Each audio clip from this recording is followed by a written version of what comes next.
আমি যখন এখানে রেড ক্রোমেট একটু যোগ করব তখন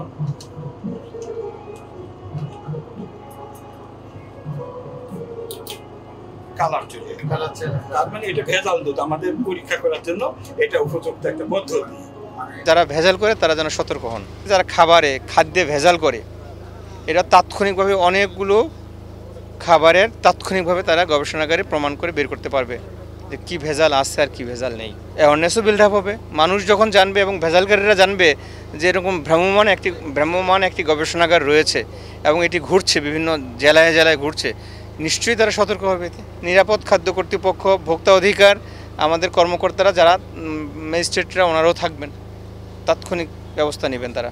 প্রতিনিয়ত কিন্তু অনেক মোবাইল কোর্ট হচ্ছে এবং প্রতিনিয়তই কিন্তু ব্যবস্থা নেওয়া হচ্ছে, যথাযথ শাস্তি, যথাযথ জরিমানা সেটা কিন্তু করা হচ্ছে এবং এটা অব্যাহত থাকবে। আমি এখানে 32টা প্যারামিটারের যে একটা ম্যানুয়াল তৈরি করেছি, সেখানে আমি তাৎক্ষণিক দুধে ডিটারজেন্ট, দুধে ইউরিয়া, দুধে হাইড্রোজেন পারঅক্সাইড, দুধে স্টার্চ একেবারে ইনস্ট্যান্ট, তারপরে টারমারিকের ভিতরে টারমারিক পাউডার যেটা হলুদের গোড়ায় লেড ক্রোমেট দিয়ে তারা চাকচিক্য করে তৈরি করে, এইটা কিন্তু আমি উইদিন 2 থেকে 5 মিনিটসের মধ্যে আমি এটা অ্যানালাইসিস করতে পারবো।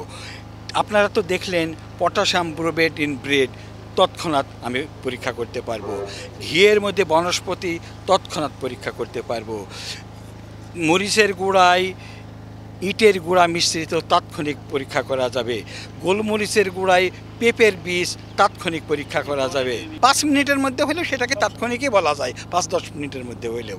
নগদের কাছে সব গ্রাহকই প্রিয়, তাই তো সারা দেশে ক্যাশ আউট চার্জ সবচেয়ে কম। হ্যাঁ, কিন্তু যেটা আধা ঘন্টা 1 ঘন্টা সময় লাগে সেটা অল্প সময়, আর 3-4 ঘন্টা সময় লাগলেও একটা প্রসেস করতে হয় এটা। তো এইভাবে আমি এখানে 12-14টা আমি তাৎক্ষণিক পরীক্ষা করতে পারবো।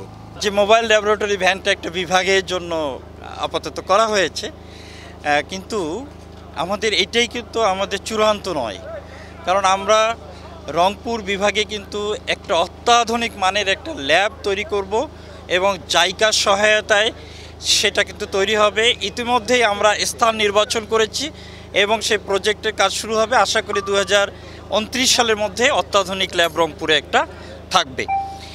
এবং এই ল্যাবের বিষয়ে যেটা বলা হচ্ছে যে এই ল্যাবে কমপক্ষে 12 থেকে 13টি প্যারামিটারস তাৎক্ষণিকভাবে টেস্ট করা যাবে, আর 30 থেকে 32টা প্যারামিটার কিছু সময় লাগবে, কারণ অনেক সময় মিডিয়া কালচার করতে হয়, সেখানে হয়তো 24 ঘন্টা, 48 ঘন্টা, 72 ঘন্টা লাগে। 12 থেকে 13টা টেস্ট তাৎক্ষণিক রেজাল্ট দিতে পারবো এবং অন্য টেস্টগুলো একটু সময় নিয়ে দিতে পারবো। এখন একটা বিভাগের জন্য একটা মোবাইল ল্যাবরেটরি ভ্যান নিঃসন্দেহে এটা কঠিন, কিন্তু সরকারের এটা একটা বলবো যে বিশাল উদ্যোগ, যে 8টা দিয়ে শুরু করেছে, আগামীতে আরও এটা এক্সপানশন হবে। এবং আমার এই মোবাইল ল্যাবরেটরি ভ্যানের সার্বক্ষণিক একজন ল্যাব টেকনিশিয়ান, ল্যাব অ্যাসিস্ট্যান্ট তারা থাকবে, এবং আমাদের যে জেলায় জেলায় যে নিরাপদ খাদ্য কর্মকর্তা রয়েছেন তারা আসলে সকলে এখানে সায়েন্টিফিক অফিসার হিসেবে কাজ করবে, কারণ তাদের ব্যাকগ্রাউন্ড আমরা সেভাবেই নিয়েছি, তাদেরকে আমরা ট্রেনিং দিয়েছি। সুতরাং যে জেলাতেই এই মোবাইল ল্যাবরেটরি ভ্যান যাক, সেখানেই তারা এই টেস্টগুলো করতে পারবে।